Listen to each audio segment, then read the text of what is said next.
Ketika Qinmu bangun, hari sudah sore. Pemuda itu hendak pergi ke halaman untuk mengambil air untuk mencuci. Begitu keluar, ia melihat lebih dari 10 kotak pedang tertata rapi di halaman. Selain kotak-kotak pedang itu, terdapat juga sederet liontin giok, jepit rambut, perhiasan, dan barang-barang lainnya. Qinmu bingung, lalu mendengar suara dari luar pintu, tersenyum dan berkata, apakah itu suster peri rubah? Aku di sini untuk menebus sesuatu untuk nona mudaku, kau tahu. Suara Hulinger terdengar, uangnya tidak cukup. Kotak pedang, jepit rambut, dan gelang milik nona mudamu bukanlah barang biasa. Koin Dafeng sebanyak ini tidak cukup. Apa yang sedang dilakukan Linger? Qinmu bingung. Ia mengantuk dan belum mandi, jadi ia keluar. Ia pun mengambil air untuk mencuci muka. Suara di luar pintu tersenyum hati-hati dan berkata, Nona muda hanya memberi saya sekantong uang ini. Saya tidak punya lebih. Tolong bantu saya, suster peri rubah. Kotak pedang ini adalah pedang akademi, dan jepit rambut serta gelangnya diberikan oleh para tetua keluarga nona muda. Baiklah, tunggu sebentar. Pintu terbuka, dan Qinmu melihat Hulinger berlari masuk dengan sekantong uang melayang di belakangnya. Rubah putih itu melancarkan sihir, dan sebuah pusaran angin mengambil sebuah kotak pedang dan beberapa ornamen, lalu berlari keluar dengan penuh semangat, menyerahkannya kepada orang di luar pintu. Pria itu sangat bersyukur, mengucapkan terima kasih, lalu pergi. Qinmu mencuci muka dan menggosok giginya, lalu melihat rubah putih kecil berlari kembali. Rubah itu kemudian melihatnya dan terkejut sekaligus gembira, Tuan, apakah Anda sudah bangun? Tuan, kami punya uang. Setelah berkata demikian, pintu ruang barat terbuka. Qinmu melihat lebih dari 20 kantong uang bertumpuk di tanah. Hulinger membuka dompetnya, dan koin Dafeng mengalir keluar, menutupi tanah. Qinmu tercengang dan terdiam lama sekali. Hulinger sangat bangga dan berkata, Tuanku, Anda mengalahkan para cendekiawan itu. Mereka tidak punya muka untuk datang dan menebus barang-barang mereka secara langsung, jadi mereka harus membiarkan para pelayan datang dan menebus barang-barang mereka. Kami menghasilkan banyak uang. Qinmu berkumur, mengembuskan napas busuk, menggelengkan kepala, dan berkata, Linger, ini sungguh tidak baik.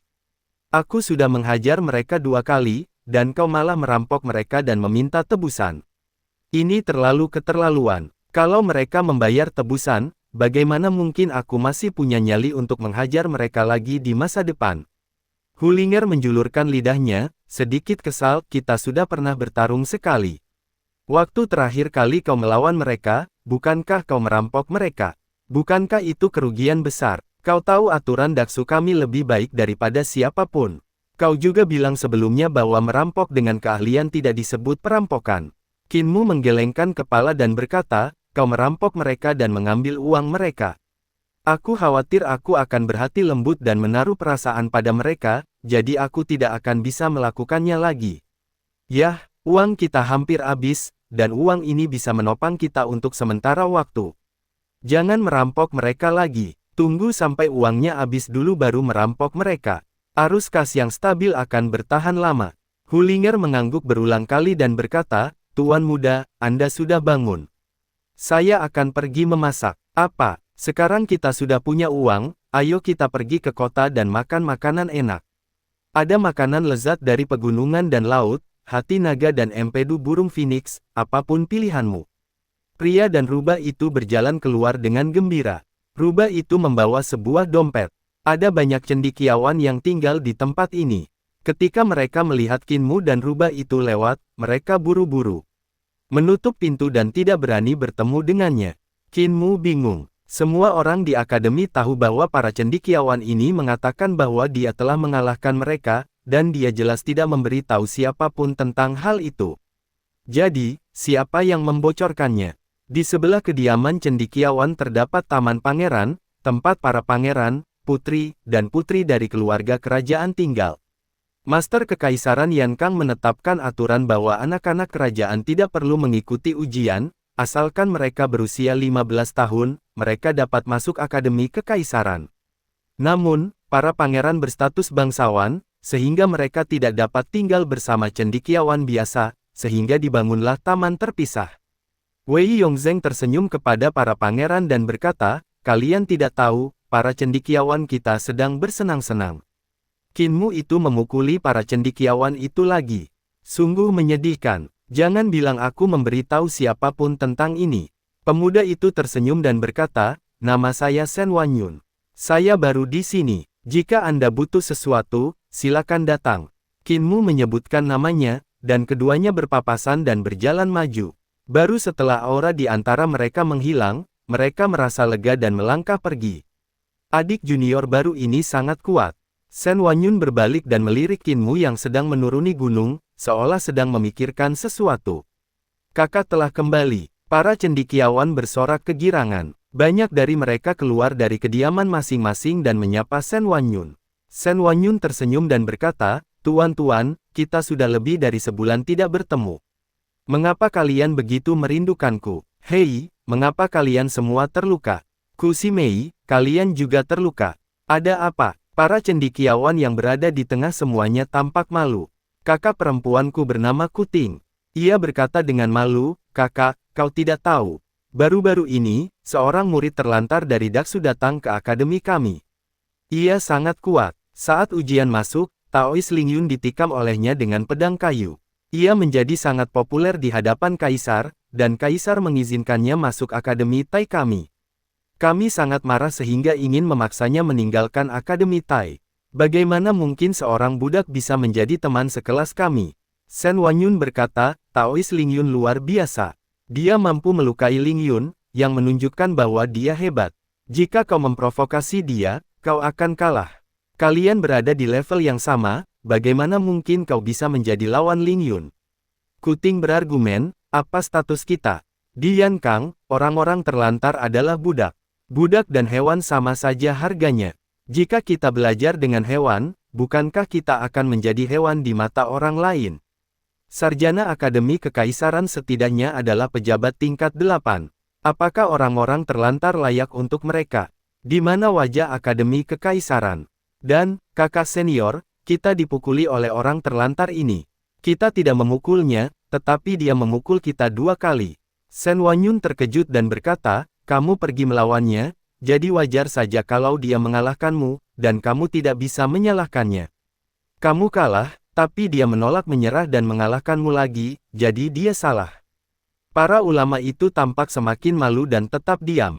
Sen Wanyun melihatnya dan berkata dengan curiga, dia tidak sengaja mencari masalah untukmu, tetapi kamu tidak mau menerima kekalahanmu, jadi kamu mencari masalah lagi untuknya, dan akhirnya diberi pelajaran lagi olehnya, kan?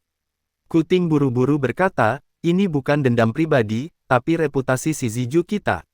Bagaimana mungkin para sarjana Yankang bisa dibandingkan dengan orang-orang barbar dari dunia luar? Masalah ini sudah diketahui semua orang di gunung. Orang terlantar inilah yang menyebarkan berita itu, membuat kita sulit turun dari harimau. Dia juga merampok kita, menjarah harta benda kita, dan memaksa kita untuk menebusnya, mempermalukan kita. Wajah Sen Wanyun menjadi muram, mari kita berbelas kasih selagi bisa. Bukankah terlalu lancang baginya untuk melakukan ini? Jangan khawatir, aku akan mengurus masalah ini. Lagi pula, kau terlalu tidak kompeten. Kau dipukuli habis-habisan oleh seorang cendekiawan yang baru saja masuk sekolah. Kau tidak kompeten. Para cendekiawan menundukkan kepala. Kuting berkata dengan ragu, jika dia tidak menyerang secara tiba-tiba, kita tidak akan. Sen Wanyun mencibir, aku baru saja bertemu seorang adik kelas di luar, namanya Kinmu, orang ini sangat hebat. Aku punya aura pembunuh yang baru saja turun dari medan perang, dan dia merasakannya bahkan sebelum aku berjalan di depannya. Auranya mengunciku, memaksaku untuk mengambil posisi bertahan dan menyerang balik, berhenti dan menyapanya, memberitahukan namaku, dan meredakan permusuhan. Beginilah seharusnya seorang sarjana Akademi Kekaisaran. Ia berkata dengan suara berat, saya pernah bepergian bersama Master Bashan dan bertemu dengan pemimpin Sekte Tianqi di tempat yang berbahaya. Saat itu, Master Bashan dan pemimpin Sekte Tianqi semakin dekat, dan akhirnya keduanya berhenti, saling menyapa, dan berpapasan. Saya tidak pernah mengerti mengapa kejadian ini terjadi. Baru saja saya bertemu dengan murid Qin itu, dan barulah saya tahu apa yang terjadi pada Master Bashan dan pemimpin Sekte Tianqi ketika mereka bertemu. Di dunia seni bela diri, etiket yang Anda temui mungkin tidak seperti yang Anda bayangkan, tetapi mungkin menyembunyikan perjuangan rahasia. Jika Anda tidak keluar untuk menimba pengalaman dan hanya berdiam di sini, Anda tidak akan bisa memahami perasaan itu sama sekali. Jika Anda tidak bisa melihat perjuangan seperti itu, Anda pasti akan kalah. Wajah para cendekiawan semakin memerah. Kuting berkata dengan ragu, "Kakak, orang terlantar yang memukul kita itu bernama Kinmu." "Itu dia." Shen Wanyun sedikit terkejut, lalu berkata sambil berpikir, "Pantas saja, kekalahanmu tidak adil. Kenapa dia perlu melancarkan serangan diam-diam untuk mengalahkanmu?"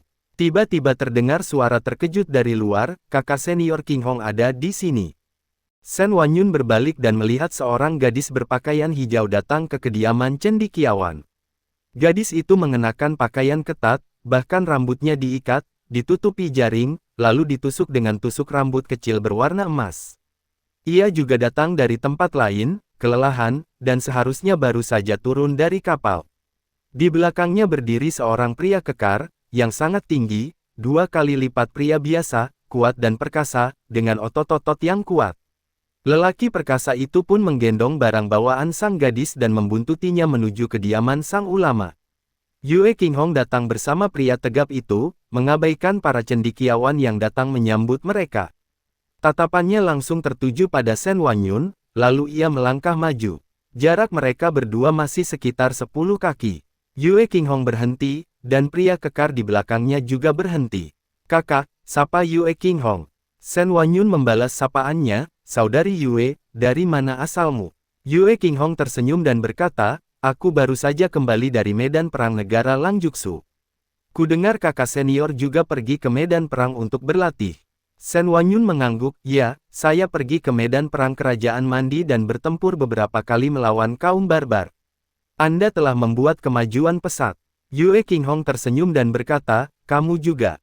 Aku khawatir tidak akan bisa mengalahkanmu, tapi untungnya aku telah menaklukkan seorang budak serigala di kerajaan serigala Jutsu." "Budak serigala, kemarilah dan temui kakak senior." Pria kekar di belakangnya meletakkan barang bawaannya dengan suara keras, dan tiba-tiba mengulurkan tangannya untuk meraih Shen Wanyun. Napasnya sekuat api, dan ketika ia meraihnya dengan satu tangan, udara tiba-tiba menjadi sangat kering, bahkan dipenuhi pasir dan debu, membuat orang-orang merasakan sensasi padang pasir yang luas, api yang berkobar, dan terik matahari yang menyinari wajah mereka. Ternyata ada pola naga serigala di dada budak serigala yang terbuka, yang membuat banyak cendekiawan merinding. Pola naga serigala ini sebenarnya adalah varian dari roh naga biru di antara 4 roh agung, yang disebut roh naga serigala, dan merupakan totem kerajaan serigala Jutsu. Shen Wanyun tetap tenang, mengangkat telapak tangannya untuk menyambut tangan besar budak serigala itu, dan mendengar suara dentuman keras, dan pakaian Shen Wanyun berdesir. Tubuh tinggi budak serigala itu juga bergetar, dan ia menatap Shen Wanyun dengan tatapan berbeda, lalu berkata dengan suara agak melengking, "Kau tidak lemah." "Sama untukmu." Shen Wanyun tersenyum dan berkata, "Adik Yue berhasil menaklukkan budak serigala, yang menunjukkan bahwa kekuatannya telah meningkat pesat." Tiba-tiba, sebuah suara halus tertawa dan berkata, "Kakak senior Yue, kakak senior, kalian saling menyanjung lagi.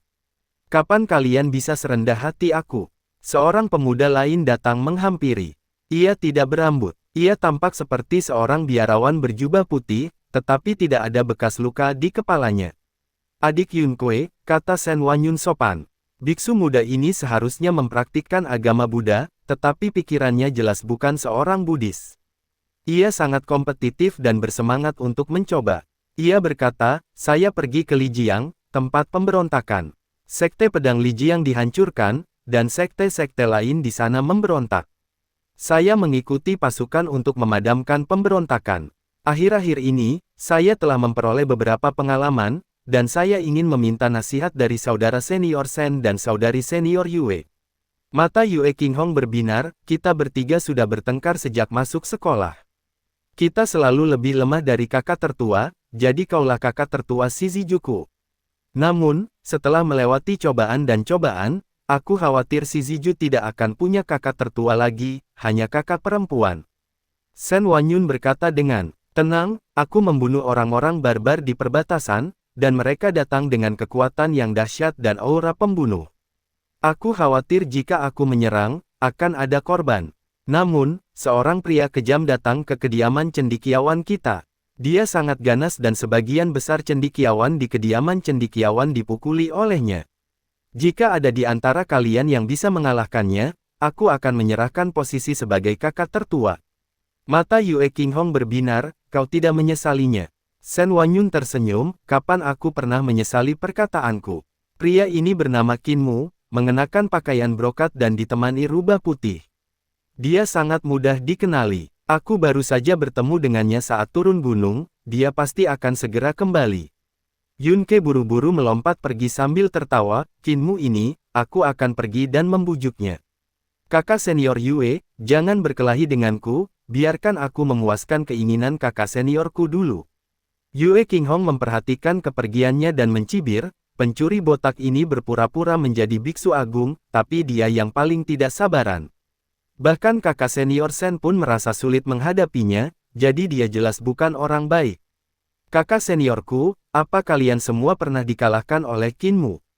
Kakak seniorku dan yang lainnya tampak malu. Mata Yue Qinghong berkedip, dan dia bertanya, bisakah kau memberitahuku jurus apa yang digunakan Qin Mu?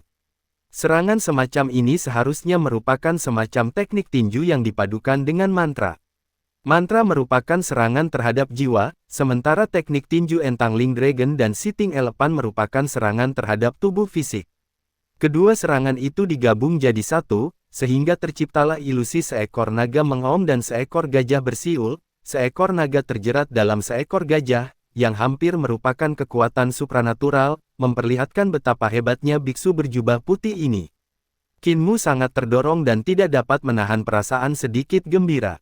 Akhirnya bertemu dengan seorang master. Sejak dia datang ke ibu kota, dia selalu bertemu dengan cendekiawan seperti Kuting, dan bahkan seorang cendekiawan dari Imperial College seperti Taois Ling Yun dipermalukan olehnya dengan satu pedang, jadi sulit baginya untuk bertarung dengan baik. Biksu berjubah putih yang tidak mau disebutkan namanya ini ternyata sangat kuat dan menggugah semangat juangnya. Ia telah berpura-pura menjadi orang beradab sejak menginjakkan kaki di wilayah Yankang. Sangat sulit baginya untuk berpura-pura, tetapi jauh di lubuk hatinya, Qin Mu tetaplah orang yang terbuang di tanah Daksu yang liar dan biadab, orang yang terlantar tanpa belas kasihan para dewa. Ia adalah pria garang yang berani menyusuri sungai untuk membunuh naga dan naik gunung untuk melawan binatang buas hanya dengan sebilah pisau.